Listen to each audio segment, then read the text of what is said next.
Welcome to the Outlaw Radio Show. My name is Zach Adams, and I pastor a church located just outside of Athens, Georgia. The name of the church is Calvary 316. If you're local, our Sunday service is at 10:30. If you're not local, but looking for a great church to watch online, our live stream, you can find it on facebook.com/Calvary316, or you can go to our YouTube channel, Calvary316.live. All of the information about the church, what we believe, why we believe it, you can find at Calvary316.com. If you're new to the Outlaw Radio Show, let me explain how the show works. First and foremost, the show is unscripted. I have absolutely no idea what we're going to be talking about tonight. The topic is left to the producer, Mr. Creighton Vaughn, who I'll introduce in just a moment. He introduces the topic. It then becomes my job to turn that topic into a Bible study. Sometimes I do a good job of it. Sometimes I don't, but that's what's kind of fun about the show. Aside from being unscripted, the show is also designed to be interactive.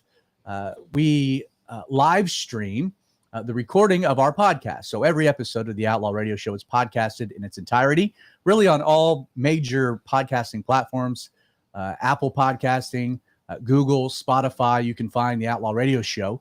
This is a podcast, but we live stream the recording on our Facebook page, facebook.com/The Radio Outlaw. Again, The Radio Outlaw, as well as our YouTube channel, which you can find very easy at outlawradio.live. And on both of the threads, the video threads, there's a comment section. And so during the show, if you're watching live, you can submit comments, feedback, issue questions. And again, the show is designed to be interactive with an audience as well. Thirdly, this is designed to be also a conversation amongst friends. I am joined in the studio by some of my dear brothers, and they are free to ask questions, interject their own thoughts, feedback. So aside from being unscripted, it is also a conversation designed to be interactive. With all that being said, Creighton, welcome to the Outlaw Radio Show. So glad you're with me. the man, the myth, the legend. It's always nice to be here. It's a wonderful Wednesday. AKA Nick Dastardly. That's me. So you have a very unique way that you sleep at night that was kind of brought up. It was brought up. Switch back over to you. Get out. All right. Yeah. You want You're the full visual and everything? Yeah, the whole visual. So the way that I sleep at night is on my stomach with my hands up around the pillow because I really want someone to cuddle and I don't have anybody. And you don't have anybody. Yeah. So if you're out there and you're single, Creighton is looking to mingle. You also have to sleep cool because I would like to cuddle.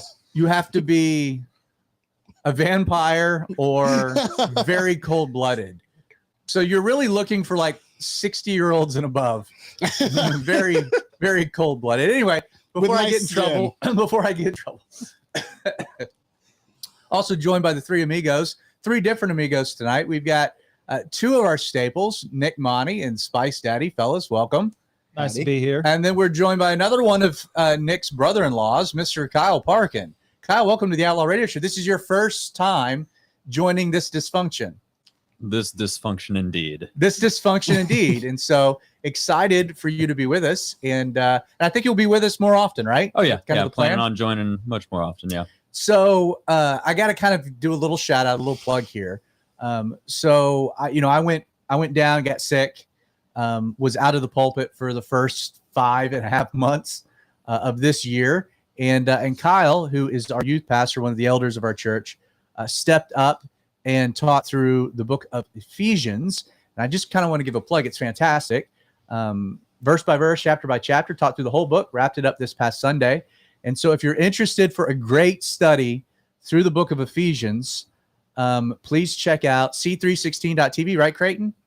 It's on Calvary 316. So it's on Calvary 316. Yeah. So it's on the church site, not the media hub. Yes. And so you can find all of the video and audio.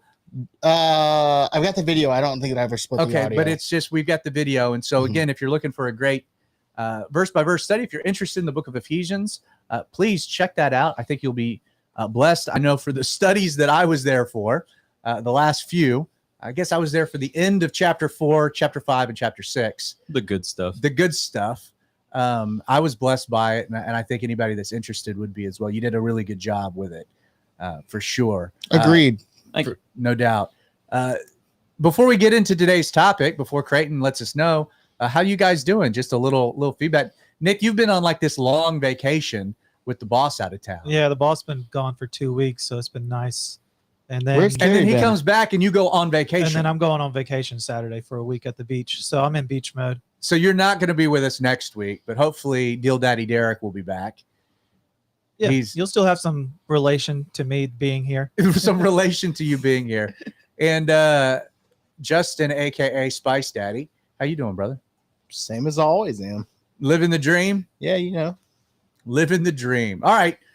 Well, with all that being said, we're going to, in record time, transition to the topic for tonight. So, Creighton, drop it on us. All right. So I had a very weird interaction at work yesterday because I work for a relatively large retail company in a position that causes me to be on the phone with usually upset customers. That sounds exciting. It's awful. It's actually not. I've done much worse, but sometimes it can be awful. And in the course of my job yesterday, I ended up on the phone with someone who I gotta stop you. Okay. I just had a wonderful idea. If there's anybody that's watching or listening that has any connection with Mike Lindell and My Pillow, please reach out to us. Creighton is looking for one of the king size pillows. Oh my gosh. Mike Lindell, My Pillow, please reach out. We will gladly take a sponsorship. So anyway, you got a phone call. Right. From someone who was irate, and through the course of the conversation, it was revealed to me that the person I was talking to was trans. How does that come up when it's a random conversation with a customer? Like, that seems like a really weird thing to come up in, like, from an angry customer. Well, they were angry because one of our employees misgendered them. So that made it very clear. Gotcha. Okay. So that's the ticking time bomb.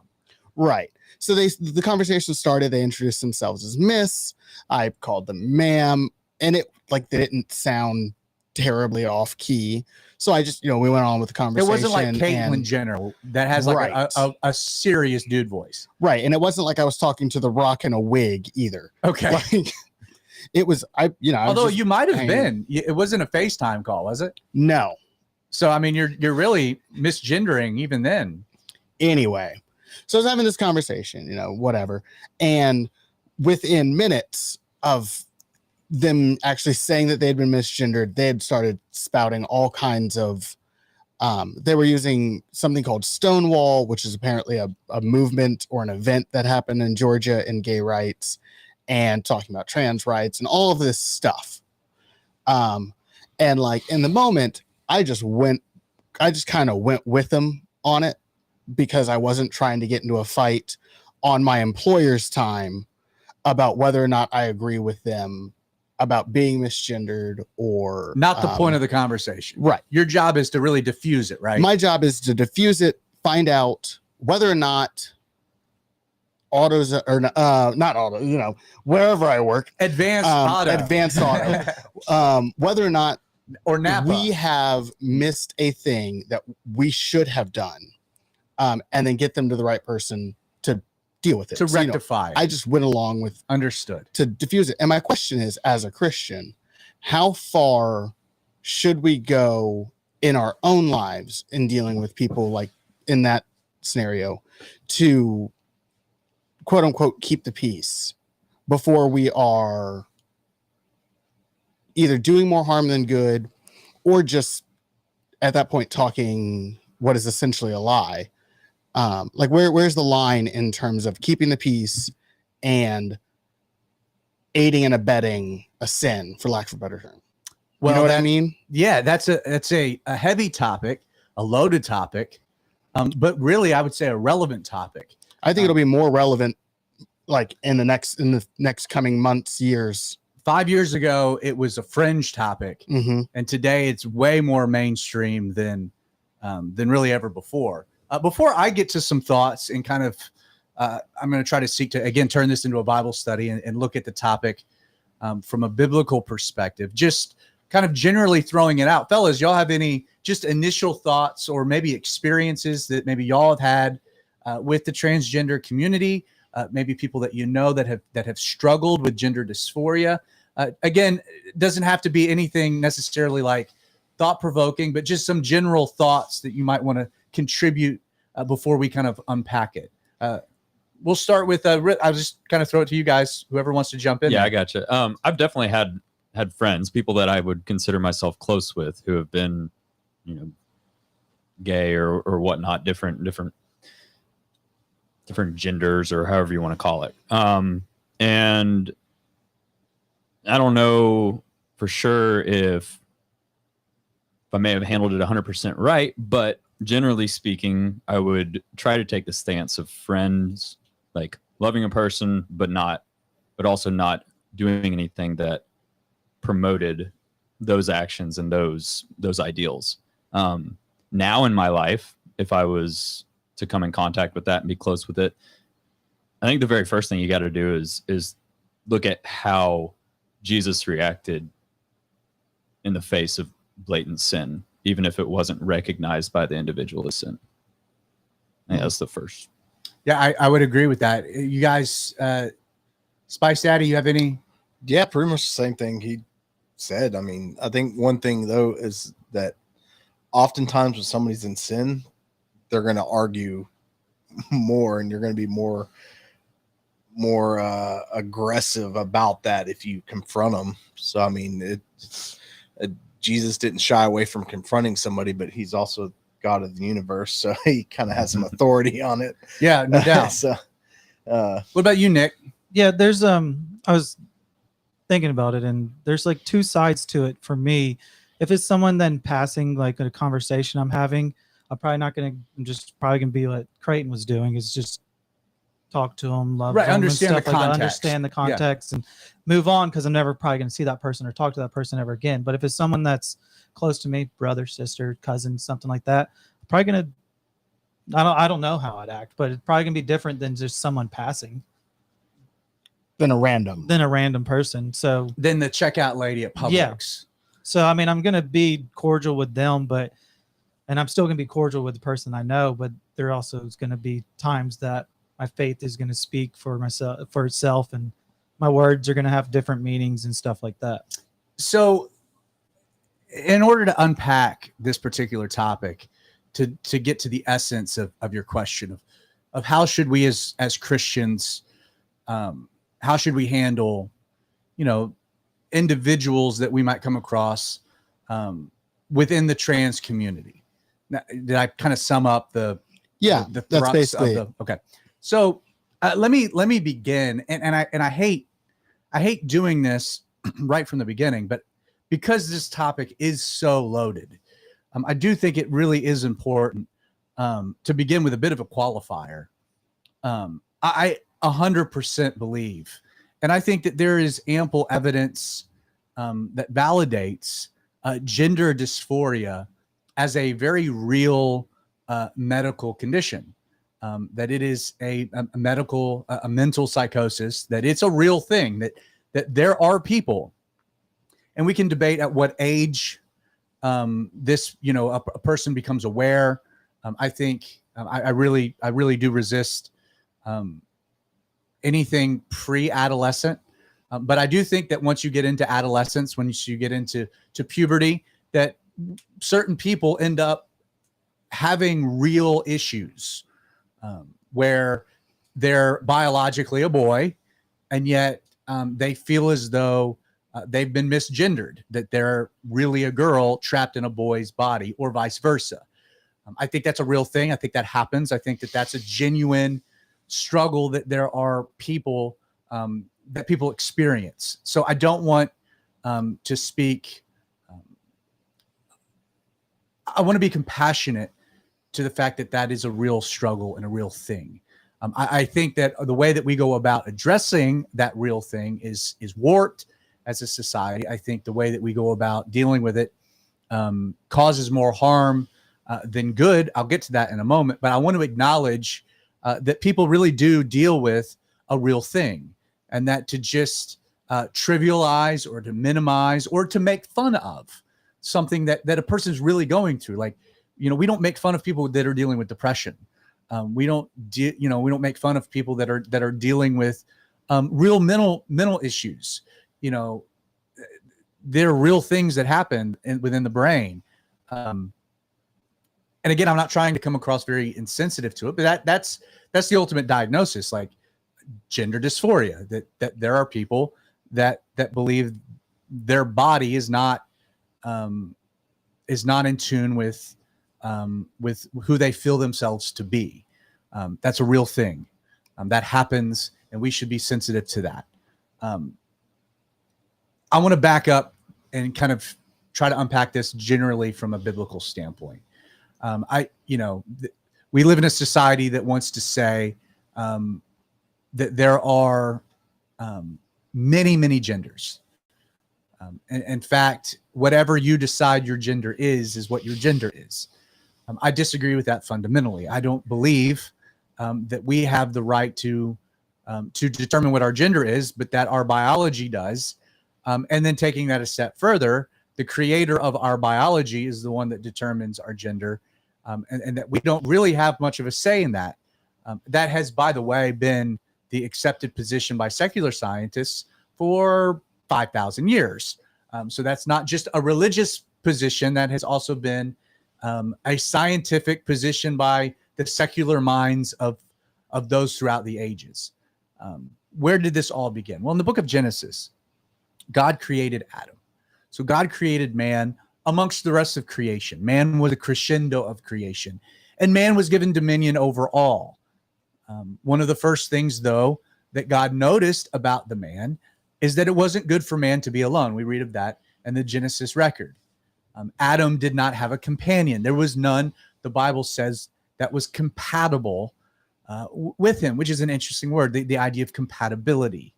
That'll play a key role in the concept of oneness, the unity of the sexes, of genders. So Adam is alone. He has dominion over creation. He is given dominion over the garden. God recognizes he's alone. He doesn't have a companion. And so what happens? First thing that happens is that God causes a deep sleep to come over Adam. That followed the naming of the animals. So God recognized a need within Adam before Adam recognized the need. Because again, Adam was created perfect. He names the animals. He realizes what God had already realized. I'm kind of a loner here. There really isn't anything that is compatible with me. So he goes to sleep. God puts him to sleep. And it was in that process that God takes, and again, the language that's used is very poetic. God removed a rib, removed a side from him. And it's from the side of the man that God removed that he formed the woman. He created Eve. And then God brought Eve, then, once Adam awoke, brought Eve to Adam, and he says, "Whoa, man, from my bones you were taken. From my bones, you are flesh of my flesh, bone of my bones." Adam recognized two interesting components. One, he realized that he was now incomplete, that a part of him had been removed.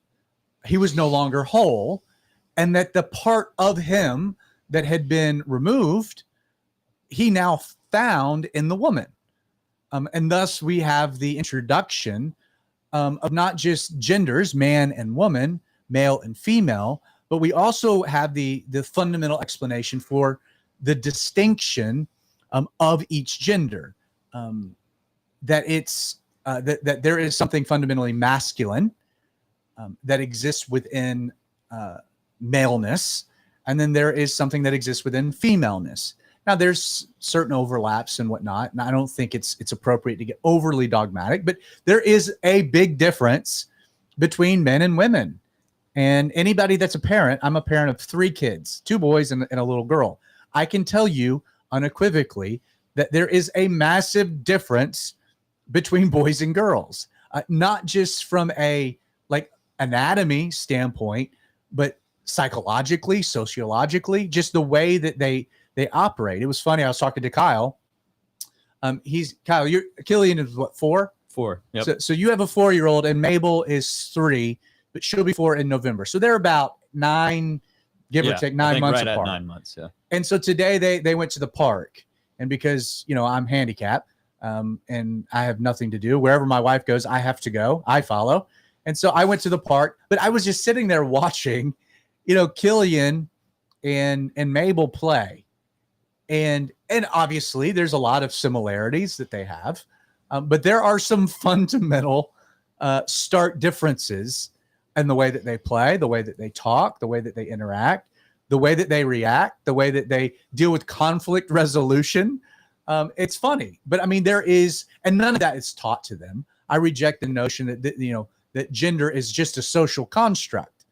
Again, any parent that spends time around kids understands that there are things that are innate, things that they're born with. There are differences. That's my point. Differences between men and women. And the differences come from the fact that God took a human being, a complete, whole, perfect human being, and separated him into 2, into male and female. And then it was in the process that God told the man and the woman to come together as husband and wife. Again, this is where marriage, heterosexual monogamy is a biblical concept because it is the reunifying of what God had separated. So God separated the genders, man and woman, and then he separated them with the intention of bringing them back together in this beautiful thing called marriage, a sexual union, there being oneness. The man, the woman should leave their father and mother, be joined together as one flesh. There are, and every man and woman, every married couple will attest that there are a more complete person with their spouse. And I'll speak personally, there are certain components of my personality that blend very well with some of Jessica's weaknesses. And then there are certain strengths that Jessica has within her personality that very much complete my weaknesses. And that together we're better than we are apart, that we're one. So the reunifying of the genders is a central component to marriage, which is why from a biblical standpoint, I reject even the idea that there can be such a thing as a homosexual union. And in fact, the Bible teaches that there is oneness within diversity. There are two distinct parties, man and woman, that become one. There is oneness in a diversity, as opposed to homosexuality, which is oneness in sameness. We see that happen within our secular society. When people talk about Joe Biden's going to be the great unifier, it's one of the platforms that he ran on. A lot of people voted for Joe Biden because they believed that Joe Biden was going to be a unifier, as opposed to the president that we had previously that enjoyed the fight. He enjoyed stirring it up. He enjoyed the battle. Well, when Democrats talk about unity, what do they really mean? They don't mean let's have unity within the diversity of opinions. It's shut up and believe what we believe and do what we want you to do, and then we'll all get along. If we all believe the same thing, then we can be unified. The problem is that that's a pipe dream. That doesn't happen. When we get into the concept of gender is a very important thing instituted by God, and there are deep, significant symbolisms within it all. You get into the triune nature of God, the unity within the distinction of Father, Son, and Holy Spirit.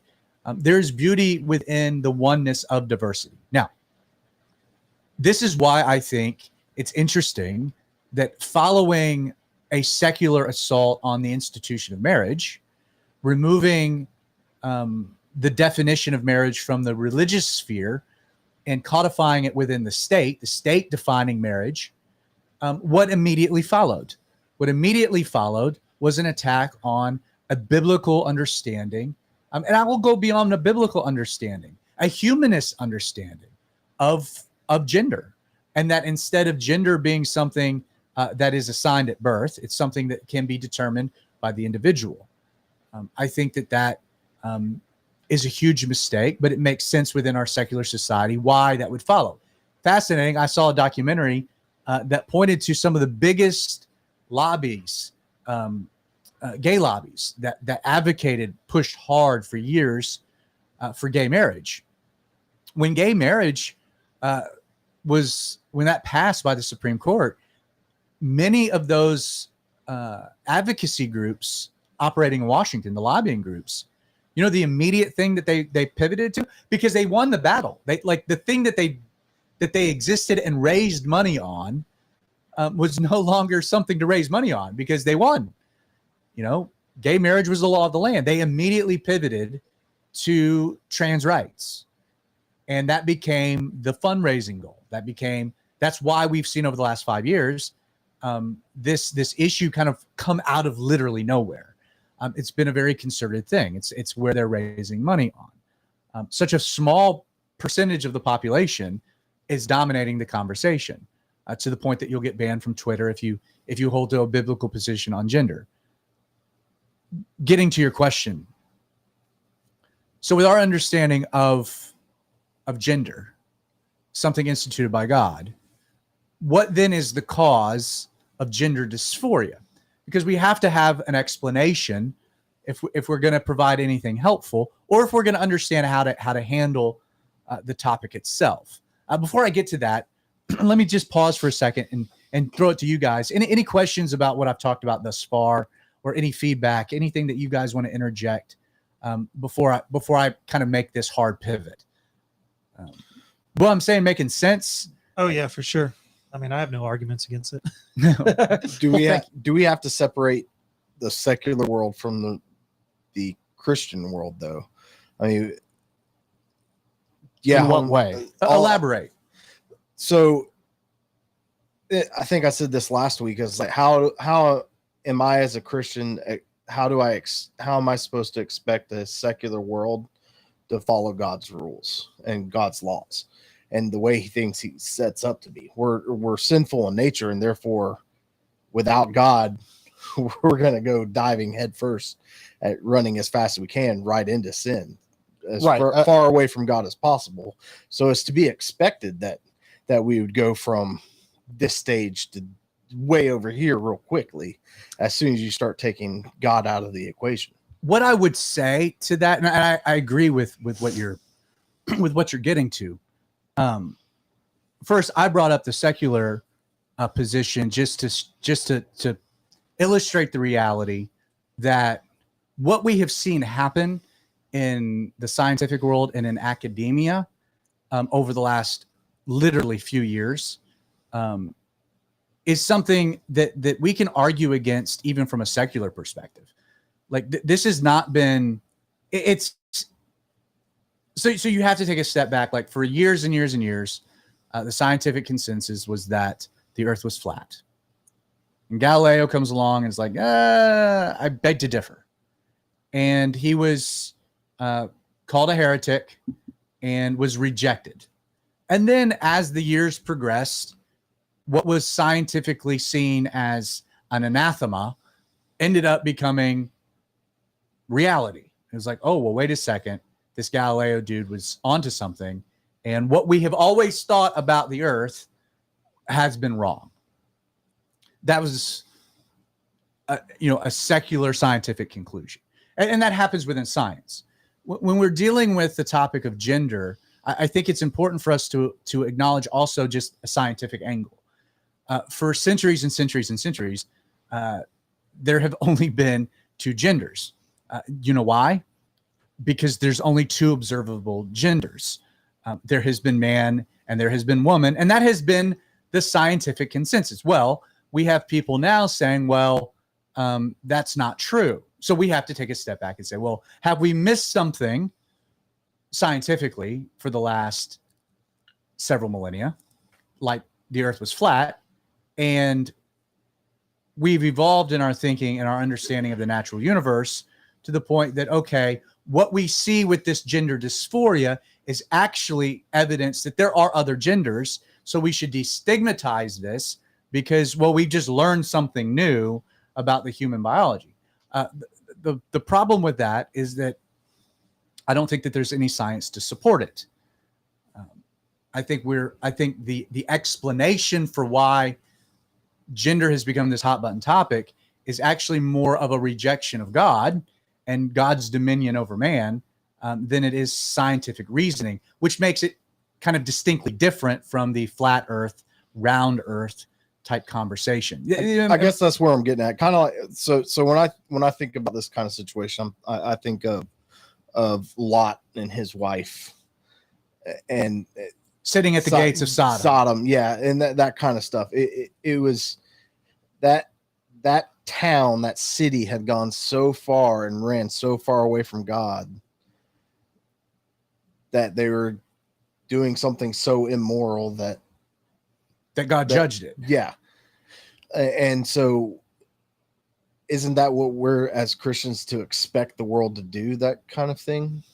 I don't think we should be surprised when we see it happening, which leads to, Creighton's point of, as Christians, with the understanding that we do live in an immoral, fallen planet/culture society on the way to destruction. How do we navigate sitting at the gate of Sodom? How do we handle this? How do we interact with culture? And this particular topic, the trans community, which is a growing lobby, a more vocal lobby, is something that I was talking to a buddy of mine. So, I mean, you guys are a little younger than I am, but when I was in school, none of this was ever a topic. Like there might have been like one gay kid in public school that was kind of on the way far fringe, but and there were probably more gay students that you would have known about, but it was a very, very hush private type of thing. Trans, not a thing at all. Pronouns, yeah, he and she. Like, what are we talking about? But today, a good friend of mine whose kids are in high school, and we live in a conservative part of the world, it is a major thing. Like it is all over the place in the local high schools. People that are teachers that are getting in trouble if they're not, if they, misgender someone, or if they're not willing to refer to someone by the name that they choose. It's a growing issue. And as Christians, we need to be educated on why this has become an issue, what the root of the issue is, if we're going to then address the issue or interact with individuals in the way that Jesus would want us to. And so getting to that point, for me, so transgenderism, gender dysphoria, so let's talk about sin, because that word's been thrown around a bit at the very beginning of our conversation, the word sin. So there are two components to that in regards to this particular topic. And in previous episodes where we've talked about homosexuality. So so when we talk about the biblical concept of sin, are you a sinner because you sin, or do you sin because you're a sinner? And the answer from a biblical standpoint is that you sin because you're a sinner, that you're born into sin, that you're born with a fallen, broken nature. You don't become bad, you're born bad. You're born broken. And that brokenness manifests in all kinds of ways. It can manifest within different people differently. For example, like it wasn't hard for me to lie or to be angry. Like there are even certain genetic predispositions, whether it be to abuse a substance or whatnot. Like everybody, is born with a sin nature. That's why when people talk about, well, I was born gay, and they say they were born with an attraction to the same sex, and they bring that up to justify, well, if God made me this way, then why can't I engage in the behavior that would be consistent with that? That ends up being the justification for it. I'm born gay, so how can you tell me that it's wrong for me to behave a certain way that I was born? To which I would respond, well, if I was born a gay hater, does that make it right for me to hate gay people? Absolutely not. In fact, the Bible is pretty clear that we're all born broken. We're born with broken proclivities, and sometimes that is within our sexuality. But the gospel isn't a reclamation project, it's a regeneration.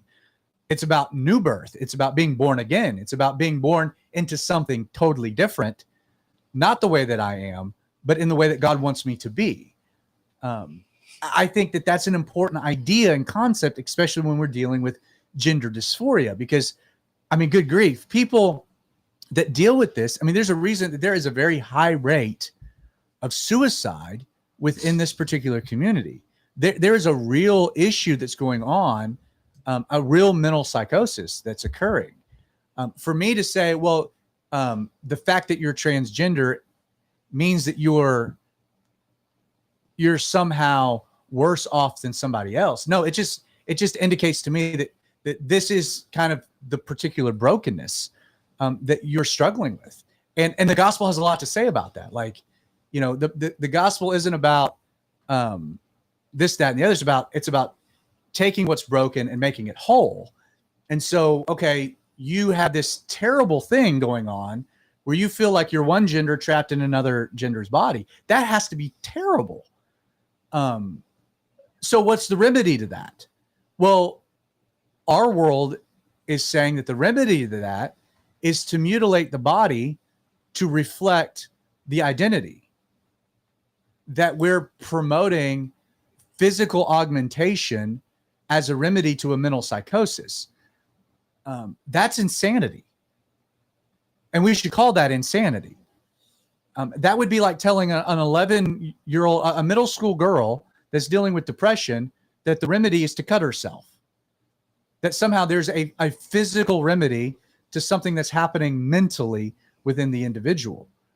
No. In fact, Johns Hopkins University did a study on this, where they basically, the conclusion is like the idea of of hormone blockers or physical augmentation, it actually increases the rate of suicide because the person still doesn't feel like they're in the right body.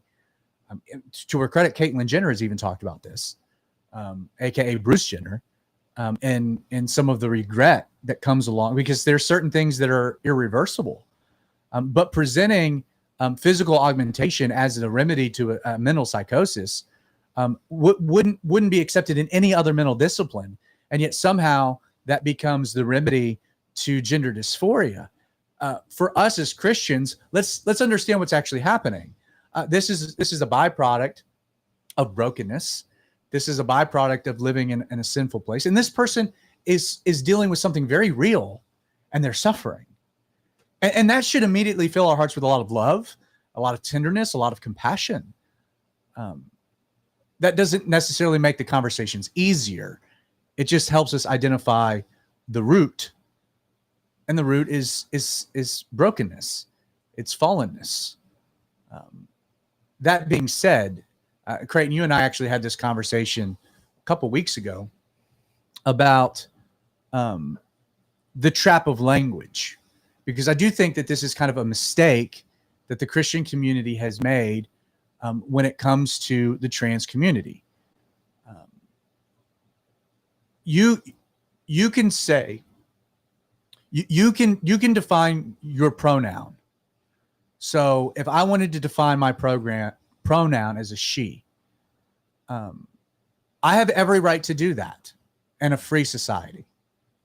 I can call myself whatever I want to call myself, and I'm free to do that. In fact, that's kind of what relativism herald. You know, what's true for me is true for me. What's true for you is true for you. You stay out of my business, I'll stay out of your business. That was supposed to be the great liberation of relativism. The problem is that relativism is a pipe dream, because that's not the reality of it, right? So what's true for me has to now be true for you, whether you agree with it or not. And that becomes a very slippery slope, because that's a secular absolutism. Like we live in a society that claims to be based on this idea of relativism, that what's true for me is true for me, what's true for you is true for you, and we can coexist. But that's not what we see. What's true for me has to be true for you, especially if you disagree with me. And so we've seeded a central component to the fundamental argument of truth. Hey, if you want to call yourself a woman, that's fine. Go for it. But you are causing me to violate my own moral conscience before God, for me to deny my genuinely held belief that you're a dude. But you can believe you're a woman all you want. That's fine. But for me, I don't believe that you are, because I believe that God created two genders, male and female, and assigned biology to it. And I'm sorry that you're dealing with what you're dealing with. But you're forcing me into a moral quandary. You call yourself whatever you want. And as an American, we have people that have died on beaches across the world to defend your right to call yourself whatever you want to call yourself. To me, I have no problems with two guys that want to live together and do their thing. I just had a problem with them wanting to hijack religious language to define that relationship by calling it a marriage. Call it a civil union. But up until the Supreme Court ruling, religion was defined, marriage was defined by religion and not by the secular state. That was my big problem with it. So, okay, two dudes that get married, okay, you're married in the eyes of the state, but I don't see that you're married in the eyes of God, because he rejects that union. And it's affront to my moral sensibilities for you to tell me otherwise, because I hold to a biblical position on it. Same with gender. So when we're dealing with individuals, now I think that would be different with the name of their choosing. Like, I don't have a problem calling Caitlyn Jenner, because that's what Bruce decided to change his name to. So that's fine. You want me to call you that name? That's fine. But the pronoun is something deeper. Now we're talking about biological understanding of what genders are to begin with. And that's where I kind of run into a particular challenge. I think everything that happens within the conversation should ooze love. You know, Paul said, without love, you're a clanging cymbal. That being said, true love speaks the truth truly. You have to hold to truth, or you're not being loving anyway. Now, within the context of an employer, you're working for a company, you've got to navigate those things differently. But I think when it's all said and done, the Supreme Court has started to side, like you can't defy someone's biblical positions and biblically held beliefs. There was a case, a lawsuit just happened in one of the colleges up north where the guy won because it was a professor that refused to use a pronoun, would use the name, had a great relationship, didn't care, but just refused to be forced into using pronouns that didn't coincide with their understanding of the Bible and their understanding of science and reality. You can't cause somebody to, it's an interesting. We'll see where it all ends up. Thoughts. Crickets. I know there was a whole lot that I kind of threw out there, and again, one of the challenges to getting a topic thrown at you is it's really hard to distinguish, not just as a Christian but as an American, having those rights to do something. Like, how do I distinguish my right to use to my moral beliefs and my right to offend somebody? You see what I'm saying? Yeah. So like, it's hard to distinguish that line as an American Christian. What can I do and what should I do? Right. When can I yes. say this? When shouldn't I say this? Right. For me personally, the line of distinction is, whatever name you want to go by, I could care less. Hey, you, if that's what you want me to call you, that's your name. That's your name. That doesn't matter to me. Names don't carry a God established like foundational thing. A meaning. Yeah. There's not a gender meaning to, or any sort of foundational meaning to a name, but the gender thing is something that is. But me demanding you call me a she, is me forcing you to deny something you don't believe. I think one thing about that, the way that you go about handling, like what Justin was saying, and you kind of touched on it, you pretty much said it. You have a responsibility to react to and live in truth, like what you understand as truth. Without love, truth is basically just aggression or oppression. Yeah. Everything. And that's what Jesus was great at. When you look at Jesus and the way that Jesus handled people, Jesus never skirted the reality of sin or brokenness. But he was also the friend of tax collectors and sinners. The most difficult, the hardest things Jesus had to say to people was the religious right that didn't think that they were sinners. That's what Jesus had the strongest words for, is the people that didn't recognize their own personal brokenness. To me, that it comes back to, it's an identity thing. And that's where the gay issue, it's just interesting to me that the gays, trans, it all becomes identity. It's all based in identity. I am this. And it's like, okay, so what? Like, the gospel is I am this, Jesus makes me that. So it's funny how the same excuse for something what we consider to be so extreme is this same excuse that the average person, I need to stop cursing before I become a Christian. I need to stop drinking before I become a Christian. It's the same excuse for I need to stop being gay before I become a Christian kind of thing. And like you said, it's not stop making the excuse. It's Jesus will change you into what he wants you to be. So when I taught through Galatians, which was Outlaw Church was the series, which became the basis for Outlaw Radio, and it was the progenitor of quite a bit. Yeah, life outside of the law. I used actually Caitlyn Jenner as an illustration of legalism, because what Caitlyn Jenner has tried to do to become a boy it's a great illustration of what legalists do to try to become moral, to try to become righteous, to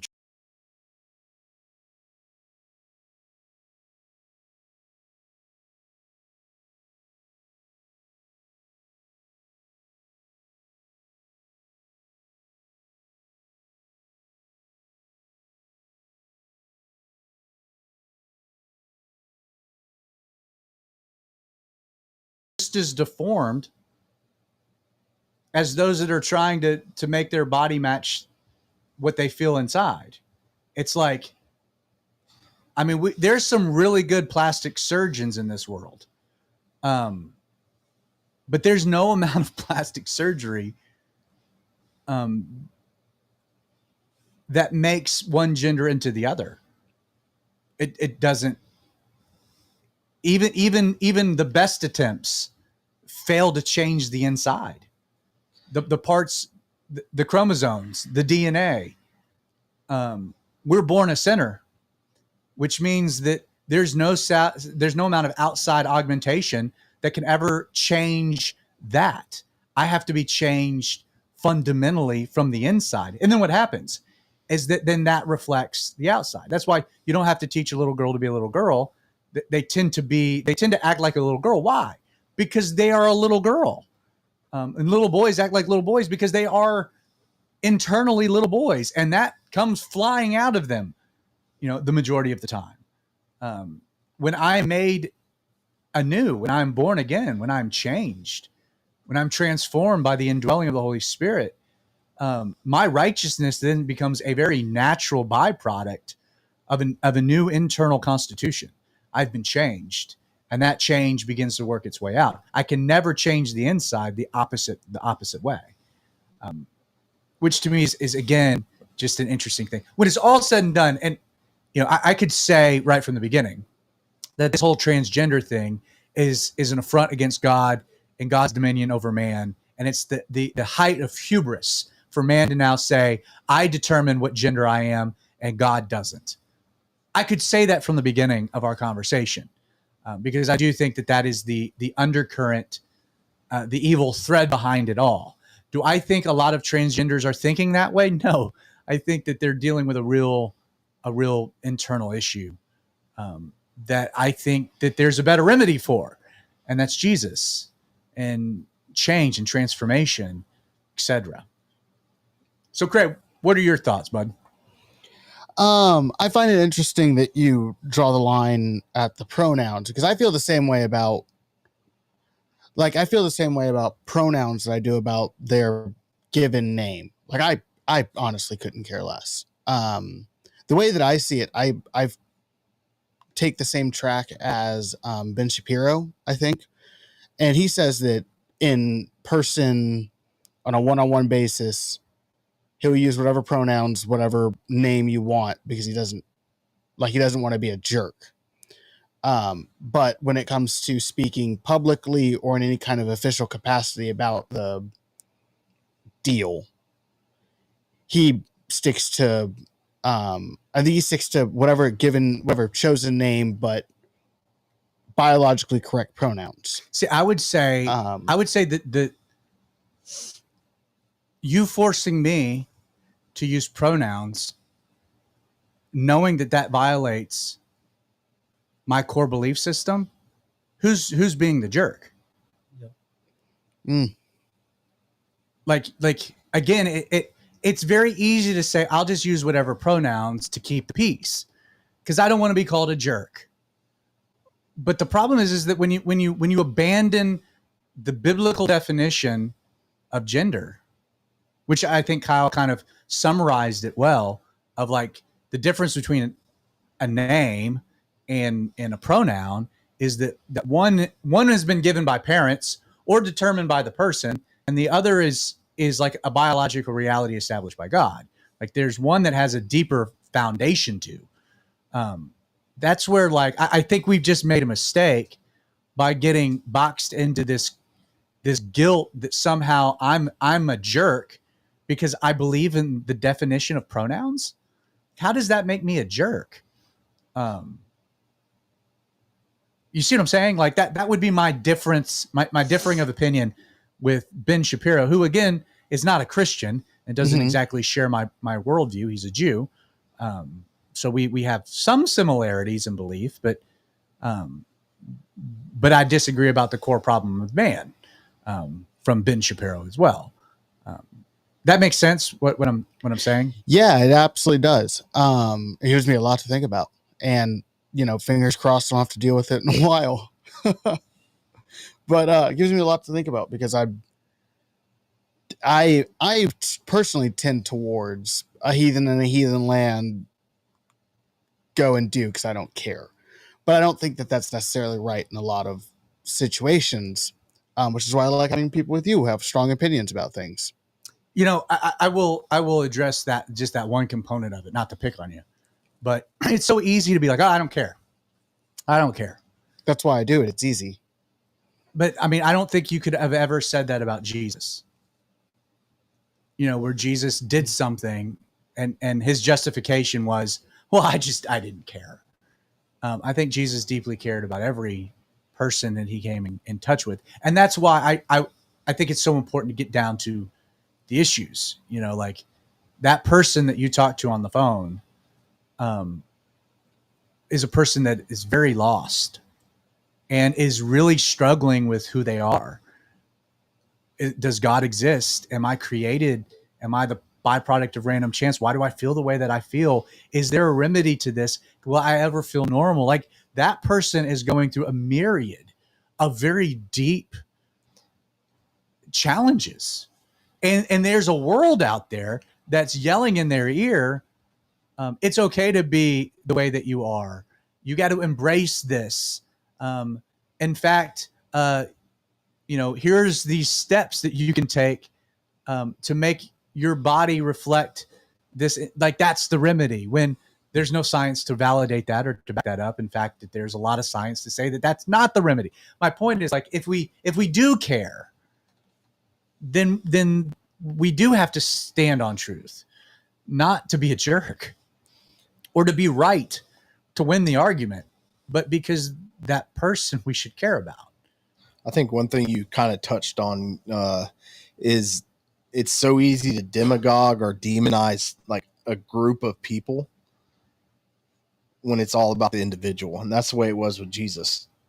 He it was all about the individual at that moment in time, and they needed him. Exactly. They needed to encounter Jesus. Right. And I think as a Christian in America and really all over the place, we're so quick to decry, sinner, you're going to hell, blah, blah, blah. And we're talking about individual broken people that need individual healing. And we should care. Yeah. Not to pick on you, Creighton. Hey, I get it. But I think you're right. But we should care.